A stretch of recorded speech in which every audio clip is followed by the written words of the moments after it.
Diego. We are going to have a sermon on the Valley Divine Principle, Volume 2, and the topic is Memorial Day. Topic is Memorial Day because tomorrow is the Memorial Day of the United States, a day, it's really a somewhat sacred day in American history. So we're going to talk about that history. But before we do that, I wanted to mention our young men and women who are still on the front lines. For example, Sergeant Justin Harding still in Korea. And there isn't peace in Korea. There's no peace treaty signed with the North Koreans, by the way. And recently his job was to prepare for an evacuation should there be an attack from the north. He's a Master Sergeant, U.S. Marine Corps. His job is to get all the ambassadors out of Korea if he had to. And also Jonathan Stefan, who's serving in Alaska as an Army man, Army corpsman. Israel Frank in the U.S. Navy, David Frank, U.S. Marine Corps at Quantico, and here he is with Anna and baby boy, who we love very much. Walter Lucas Frank, who's in Japan, and our three sons who are all in the military. So I want to remember them, and we remember them in our prayers. And remember that we're praying for peace. Memorial Day is a sad day because it takes many human sacrifices in order to bring freedom and prosperity to the world. And that's what I'm going to try and show today in our sermon, that people say this, and it's true, the cost of freedom is not free. It's the cost of prosperity, science, freedom of religion, all those things. Unfortunately, because we live in a world in conflict, then it costs the lives of many people whom we love very deeply. So let's continue. The big current picture and how we got here, right? 400-year preparation for the coming of the Messiah says that certain ideologies, certain things happen, good things, bad things. God is preparing, Satan's preparing to defeat the Messiah, the Christ, when he gets here, to kill him, to crucify him when he gets here, right? Just like the first time Christ came, Satan tried to murder him and destroy his group. So we say this idea of Cain-type ideology and Abel-type ideology are the same since the beginning of time. Right? Although our world is constantly changing, our world has changed most dramatically since 1517 to now. Right? For example, I used to show pictures, but for time I won't. But for example, the ancient Egyptians, they fought wars with bows and arrows, with iron swords, with chariots and horses. The Civil War was fought with swords, bows, not the Civil War, but the wars before that. Everything before that was fought with still bows and arrows. It took not until the 15th century that things actually began to change. So today we'll discuss a few of the important events through the eyes of the Divine Principle. Divine Principle number 1 explains, and this is really important, the world generally doesn't see this, that Satan is the God of this world. God with a little g. He's not really God, but he has been in control of the world since Cain killed Abel. He's been the most powerful person in the world. Actually, on God's side, has always been trying to defend itself against Satan's side. It's almost never the opposite way around, right? On the other hand, God is marshaling his forces against the kingdoms of tyranny, racism, and selfishness. So God doesn't give up, but it's usually a defensive battle until about the 20th century. So Memorial Day itself, when was the first Memorial Day? You guys probably know because I gave you this sermon information before. Okay, first Memorial Day begins with Harriet Tubman. Harriet Tubman's eyewitness testimony. At 13 years old, she said she had heard the shrieks and cries of women who were flogged in the Negro quarter, the slave quarters. She had listened and groaned out in prayer, "Oh Lord, have mercy, save us." Right? She had already seen 2 older sisters taken away as part of a chain gang. She had seen the agonizing, when the owner of her plantation got poorer and poorer, he would sell the slaves into worse slavery. She had seen agonized expression on their faces as they turned to take a last look at their old cabin home and watched them separated from their families, torn away from everybody they loved, from their mother, whomever, at the top of the fence. As they went off weeping and lamenting, they were hidden from her sight forever. Harriet Tubman says she helped a slave named, so by the way, this, if you read her biography, when this happened, she knew it was going to happen to her next, and that's when she escaped. She decided, I can't let what happened to me what happened to my sisters. So she escaped north and then decided she would continue helping people to escape. She helped a slave named Joe to escape. Joe was described as strong and powerful and an intelligent and faithful person. So his old slave master loved him but had to sell him. However, being valuable, he was sold at a high price. His new master began by beating him to show him he must obey at all times the orders of his master, right? And then this picture. So I'm going to show you where Memorial Day started. It really started with Harriet Tubman and Frederick Douglass and people like that. He escaped to Canada the next day at the guidance of Harriet Tubman. African Americans invented Memorial Day in the United States, in Charleston, South Carolina. What you have there is black Americans recently freed from slavery announcing to the world with their flowers, their feet, and their songs what the war had been about. What they basically were creating was Independence Day of a second American Revolution. David W. Blight described the day in the local newspaper. This was the first Memorial Day.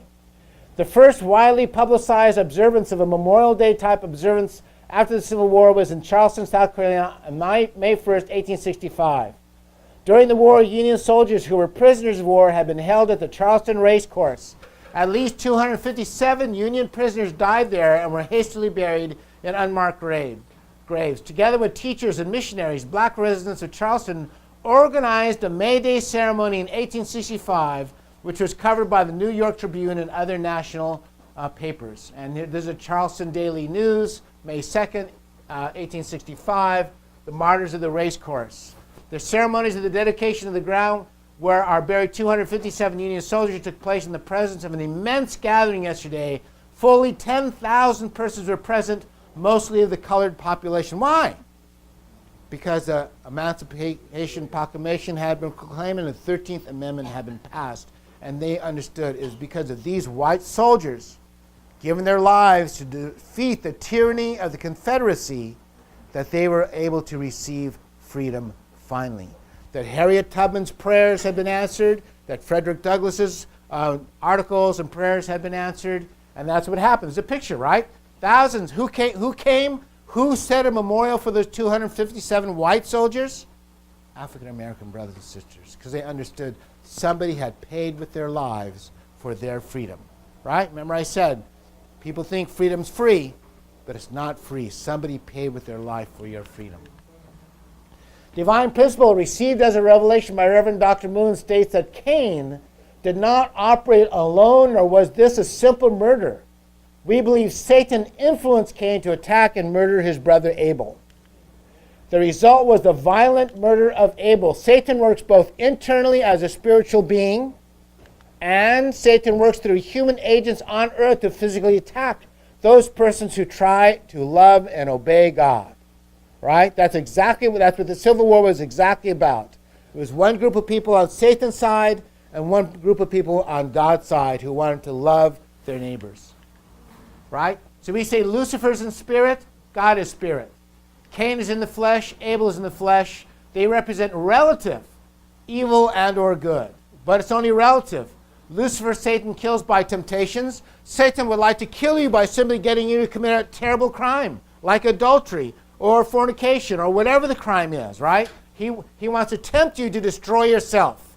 If he can't do that, for example, Jesus could resist his temptation, Peter could, Paul could, so he kills them physically, right? The next step is actual murder of those who want to obey God, right?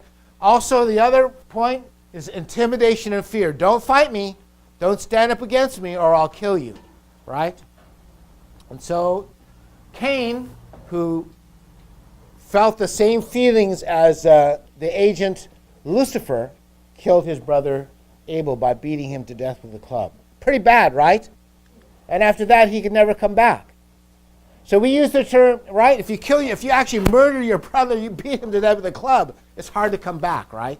It's hard to come back to the family and say, here I am, Mom and Dad. It's hard to come back.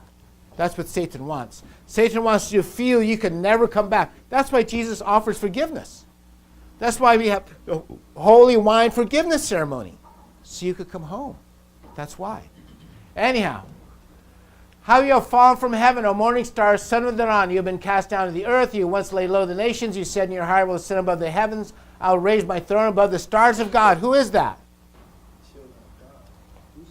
Lucifer, right? This is about Lucifer. But who's Lucifer? Do you know there's a person named Lucifer? Or the person they're talking about? This is Isaiah, and he's writing during the time of the divided kingdoms, just before the Babylonian exile. Isaiah isn't writing about an angel in space. He's writing about Nebuchadnezzar, right?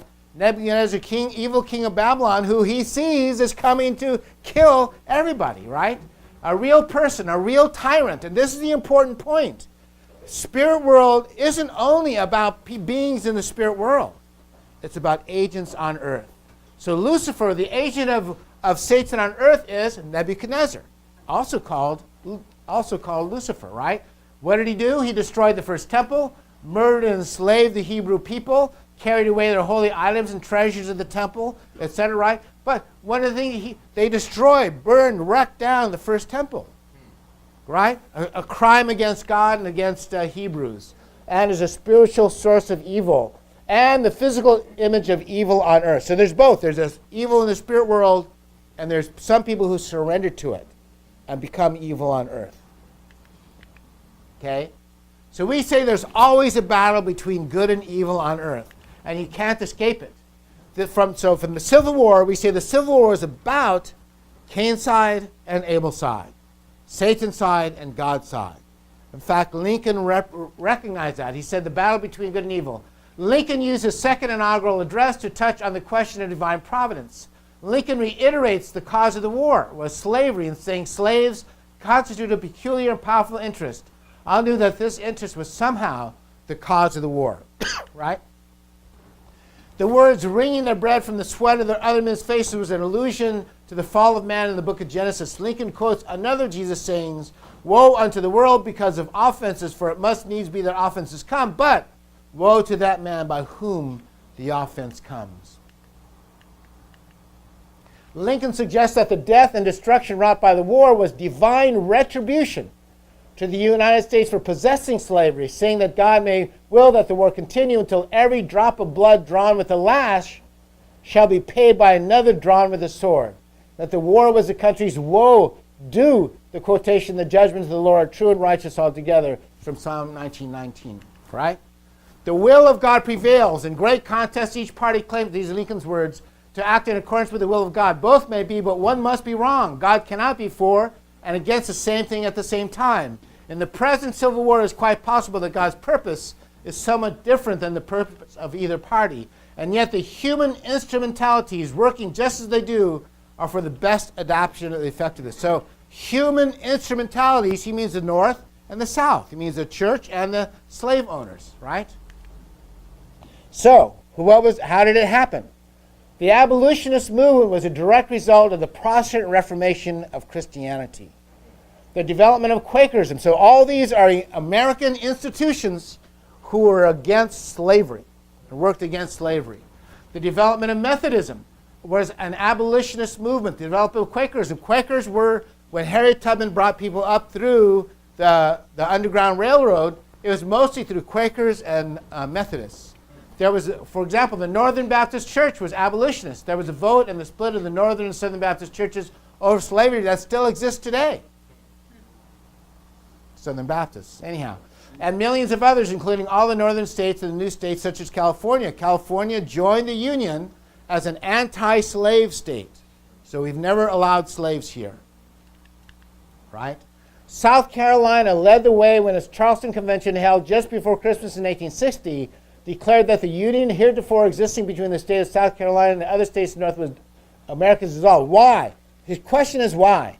Some people say, well, Lincoln wasn't against slavery. Clearly he was, but the delegation made clear that the election of Abraham Lincoln in the fall of 1860 as President of the United States, whose opinions and purposes are hostile to slavery, was the final straw. In the South Carolinian mind, the coming of Republican political power signals, in the words of the convention, that a war would be waged against slavery until it shall cease throughout the United States. So because of Lincoln's antipathy to slavery, they thought we might as well just get out now, because eventually what will happen is there'll be enough votes in Congress to make an amendment to outlaw slavery, which did happen.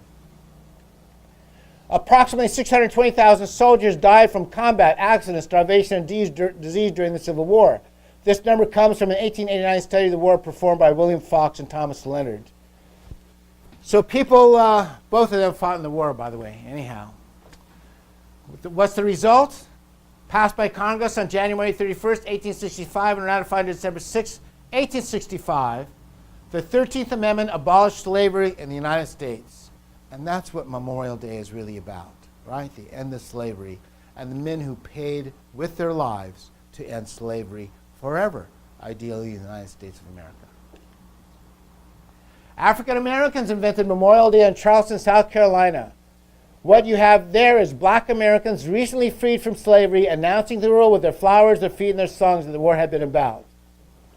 This was the first Memorial Day, but unfortunately it wasn't the last Memorial Day. In Divine Principle of 400-Year Preparation, we talk about the maturity that eventually Americans and other countries become, the Abel-like countries become more mature, and the Cain-like countries become more mature in their brutality. Right? So what we see is an escalation of brutality during World War I, World War II, the Cold War. What we see is an escalation of brutality and then an escalation of being closer to Abel by the democratic world. Okay, World War I. There's also Memorial Day for World War I. We say there's internal causes of World War I. Satan's fierce struggle for external dominion of the earth against Christian democracies and the coming of Christ. Right? Just like Reverend Moon could see the events leading to the coming of Christ, then so could Satan. Throughout Western civilization, the ideals of Christ are being manifest, ending slavery. Right? The World War I was 57 years after the end of slavery. Right? So Satan is losing ground of evil on the world. Also, there's tremendous prosperity. Right? Many inventions are happening. 1870, Louis Pasteur created the pasteurization, saving millions of lives. Christian missionaries around the world for the preparation of the second coming of Christ went everywhere, right? They went to Japan, they went to Africa, they went all over. These were nice Presbyterian missionaries. So we say Cain strikes Abel on a worldwide level. Kaiser Wilhelm, the Second Reich, it's called the Second Reich, right? Hitler was the Third Reich. His was the Second Reich, by the way. Austria-Hungary, the Ottoman Empire represent Adam and Eve, Archangel Cain on the Cain side. USA, France, and England represent Adam and Eve and Archangel on the Abel side. Internally, it was an indemnity condition to restore restoration of the three blessings on a worldwide level. The results, indemnity conditions accomplished. Christian democracies defend themselves with the help of the United States of America. Evil is defeated, but the foundation for World War II is also made at the same time, so it's not over. So just to show you some of the ideas. Kaiser Wilhelm's Germany, Austria-Hungary, the Ottoman Empire started to conquer England and France to gain their colonial territories. That's why it's a world war. People, it's just a war in Europe, right? No, it's not that at all. Watch. This is what the world looked like. This was part of England. See, here's England's a pink country. All these are colonies or countries of England. You can see the blue countries. These are all owned by France. So the German countries are just tiny itty-bitty ones, right? So if Germany and the Austrians, the Ottoman Empire, this is the Ottoman Empire, by the way, if they can conquer this country here and that country there, they're not counting the USA, then they get all this territory. The world would belong then to Kaiser Wilhelm, the Ottoman Muslim Empire, and the Austrian Hungarians. How do you say that? Right? In World War I, the USA, if the USA had not fought to save Western Europe, then the entire Asian world and Africa would have become slaves to Kaiser Wilhelm and the Ottoman Muslim Empire. Result? The evil plans were foiled by the U.S. Marine Corps at the Battle of Belleau Wood. Right? Marines know that story. You know what happened? I'll tell you what happened. World War I is a raging battle here. In 1917, do you know what happened? It was 1917? No, after that, Russians were united with the British against Germany, right?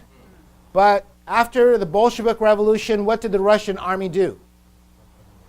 They retreated. Yeah, they gave up. So what happened was 50 divisions that the Germans had in the east went to attack the French. And they overcame the French. So the French were defeated. Who came to save them? The Marine Corps at Belleau Wood. Marines write about this all the time. You talk to any Marines, they write about this all the time. The Marines saved Western civilization at Belleau Wood because the French gave up. In fact, the French ordered the American Marines to give up, but the American Marines wouldn't give up. They said, no, we're not giving up. So they defeated them, and that changed the course of human history. That's how it worked. So I just want you to see that there's great things going on here. Even though it was just a few Marines, they saved Western civilization. The world would be totally different, right? But on the other hand, this is the Marine Corps cemetery in France near Belleau Wood. There's where thousands of Marines died in order that France would not be overcome, in order that England would not be overcome, and the world lose almost all of its freedom, right? So this is Memorial Day in France, where thousands of Americans are buried, there, having saved the West, right? World War II. Now, we say the maturation of the Cain side grows. They become more mature, right? They become worse. Nazism becomes a worse kind of evil than Kaiser Wilhelm, right? They're far worse than Kaiser Wilhelm.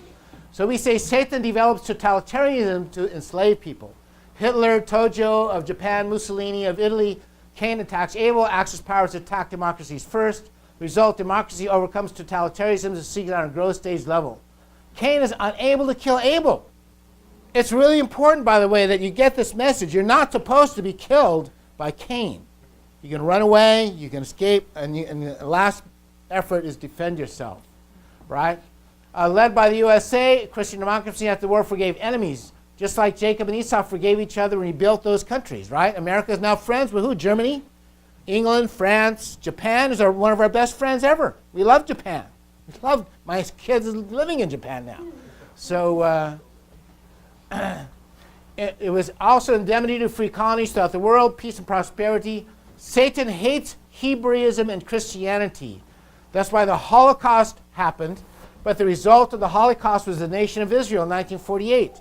Christianity reached its zenith. The United States church attendance was the highest from 1945 to 1946. In all of human history, that was the highest zenith of Christian participation in the church. Also, by the way, it was the founding of the baby boom. Jesus Christ anoints the Reverend Moon and begin the blessing of marriage. The goals of all this is the creation of God's image families. This is fundamental, foundational to Christianity. So based on all these things, we get the blessing ceremony comes out of that. But it wasn't simple, right? It cost thousands and millions of lives. This is a U.S. cemetery overlooking Omaha Beach. By the way, there's many, many, many American cemeteries in France. Well, actually, I'll show you at the end of this. There's American cemeteries all over the world, by the way. So Brittany, France, the Brittany American Cemetery Memorial in France covers 28 acres of dead American bodies. Of rolling farm country near the eastern edge of Brittany contains the remains of 4,410 of our war dead, most of whom lost their lives in the Normandy and Brittany campaigns of 1944. Cemetery is located on the site of temporary American St. James Cemetery, established on August 4th, 1944, by the U.S. Third Army. It marks the point where the American forces made the breakthrough from the hedgerow country of Normandy into the plains of Brittany during the offensive around Avranches. How do you pronounce that, Sola? Avranches. I'm going to skip this one. Okay. This is the landing. Japan was also involved in the war, right? Imperial Japan. And I want to make that difference because we have many Japanese brothers and sisters who had nothing to do ever with Imperial Japan. It's over. And as I said early, the Abel-like side has an ability to forgive that the Cain-type side doesn't have. So the war in World War II should be forgiven, if not forgotten, right? This is MacArthur's A memorial to MacArthur and the American soldiers in the Philippine Islands, by the way. The landing at Leyte was significant because this marked the start of the campaign to liberate the Philippines from the Japanese World War II. Tacloban was the first city to be liberated by the United States and Filipino forces and became the temporary capital for several months. So Filipino people made a memorial to the Americans in the Philippine Islands. Actually, they made several. There's other ones. So World War II, Christian democracies, first world versus atheistic communist, second world, and other countries, third world, represent Adam, Archangel, and Eve at the fall. If the Christian democracies had been defeated by the Soviet Union, Red China, and others, then the world would have been plunged into worldwide atheism and slavery if we had lost that war. Yeah, there's no idea how horrible and evil the world would be at this point had those Americans not fought, and many of them died, for the freedom we possess today, and prosperity, by the way. I'm going to skip the Black Book of Crimes by the Communists because they were so horrible it's too difficult to mention, right? Anyhow. This is about Korea. Korea, in honor of those men and women from Columbia County who served and in memory of those who died, defending a country they never knew and people they never met. This is about the Korean War Memorial. Anyhow. U.S. American military. By the way, this is a Japanese ship. Oh, that's Korean, sorry. And that's American ship. Together, friends. No one can imagine if Kaiser Wilhelm, the Ottoman Empire, and the Austrian-Hungarian Empire had won the First World War. You can't imagine the horror of the world today. There'd be no way to get out.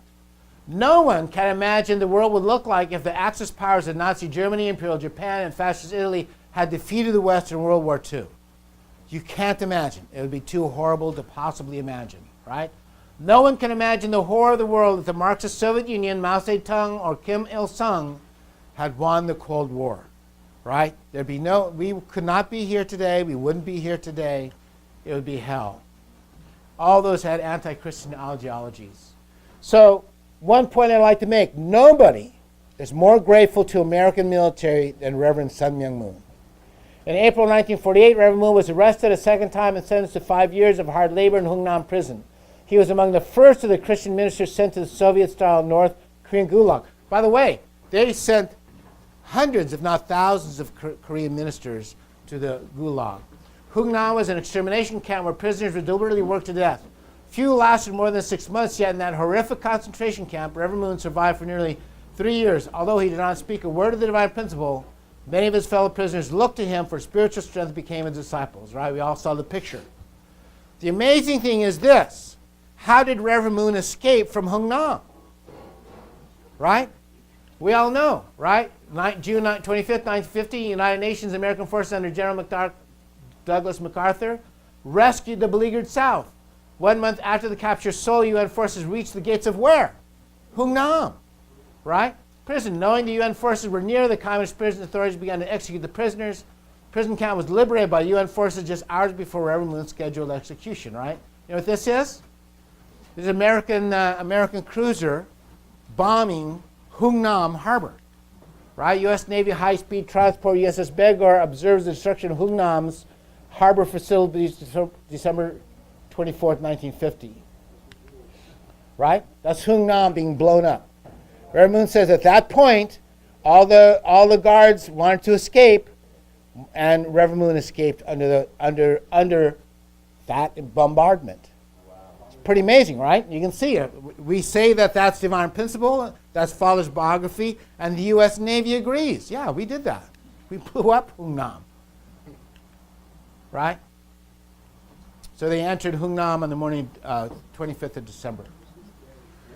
No one has been more grateful to the U.S. Armed Forces than Reverend Moon. Remember in 2012, he sent the Little Angels Korean folk dance group all around the world, not just the USA, all around the world to thank. So we should never forget what those people did. The U.S. Armed Forces for their part in saving himself. So Korea and South Korea from the world, and the world from communist tyranny. Everybody believes if South Korea had fallen, Japan would fall. If Japan fell, well, then there's no hope, right? There's no hope after that. Because if they took over the Japanese manufacturing capability, it would change the balance of power in the whole world. Because nobody manufactures better than the Japanese, right? It's okay. You got to say yes. That's all right. I respect American I'm a manufacturer. I respect Japanese manufacturing capability. So Father sent these people, right? Father sent the little angels to do a Memorial Day here in the United States, 60th anniversary memorial committee for Americans who died in Korea and those who lived, right?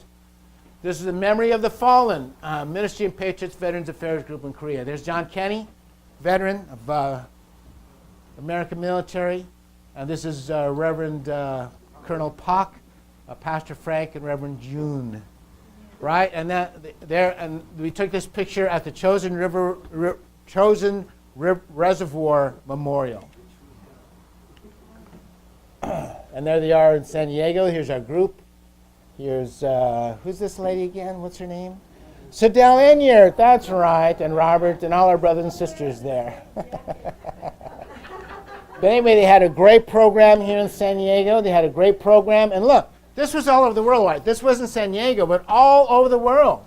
Men and women were honored by Reverend Moon for having defeated the Soviet Union and communists in South Korea. All over the world, right? They went everywhere. You can see all these old veterans, right? And Father loved them, and Father remembered them. Father sent the little angels to honor them. Remember, the little angels would sing to them and tell them how much they loved them. And these guys would cry big tears. You remember in San Diego? They cried big tears that these little angels girls would come and give them a flag or honor them or touch them or do whatever they did. That's Reverend Moon's real heart. That's Father's real heart. And it's the heart of God, by the way. If Reverend Moon represents God, what's God saying to the American military? God is saying, thank you very much. It cost incredible sacrifice, right, for a people, country not even our own.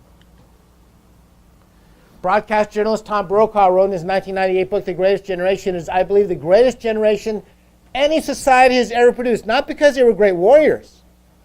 There's many great warriors, the Romans, but the Romans were evil. Believe me, Athenians, Spartans were evil. They were horrible, evil people who tortured everyone they caught. He argued that these men and women fought not for fame and recognition, but because it was the right thing to do. When they came back, they rebuilt America into a superpower. The book was a great popular success. Times People of the Year, American soldiers have been defending the human rights of life, liberty, and the pursuit of happiness from the Revolutionary War until now, which is really true, by the way, all over the world, right? Ronald Reagan says, words are even more feeble on this Memorial Day, for the sight before us is that of a strong and good nation that stands in silence and remembers those who were loved and who in return love their countrymen enough to die for them. And by the way, there are memorials all over the world for American military. This one is in the Brookwood American Cemetery Memorial, the only American military cemetery in the world, one in the British Isles. This one's in England, right? This is in France. This one's also in France. But look at thousands of Americans in France. This one's in Manila. There's a Filipino memorial to American soldiers. This one's in the Netherlands. The Netherlands memorial to American military who saved them from Nazism, right? So by the way, Memorial Day should be all over the whole world for American soldiers who died defending all these different countries. All these different countries. So we say the last 500 years of human progress has come centered on the Protestant Reformation and the American-led constitutional democracy. The prosperity, the science, the peace, the civil rights would not have been possible without the strength of the American military. No one can imagine if Kaiser Wilhelm, the Ottomans, or whomever had won the First World War, but it was the American and only the American military that stood between them and world domination. No one can imagine what the world would look like if the Axis powers of Nazi Germany, Imperial Japan, and Fascist Italy had defeated. You couldn't imagine the concentration camps then. You couldn't imagine what would have happened if Nazi Germany had conquered Europe, including England, right? No one can imagine the horror of the world if the Marxist Soviet Union, Mao Zedong, or Kim Il-sung had won the Cold War. All these had anti-human, anti-Christian ideologies, anti-progress ideologies. But remember this. God is still working and still inspiring goodness. Don't think it's over. We're going to win. God's side is going to win. Amen? Amen. Amen. Thank you very much. I appreciate your listening to me.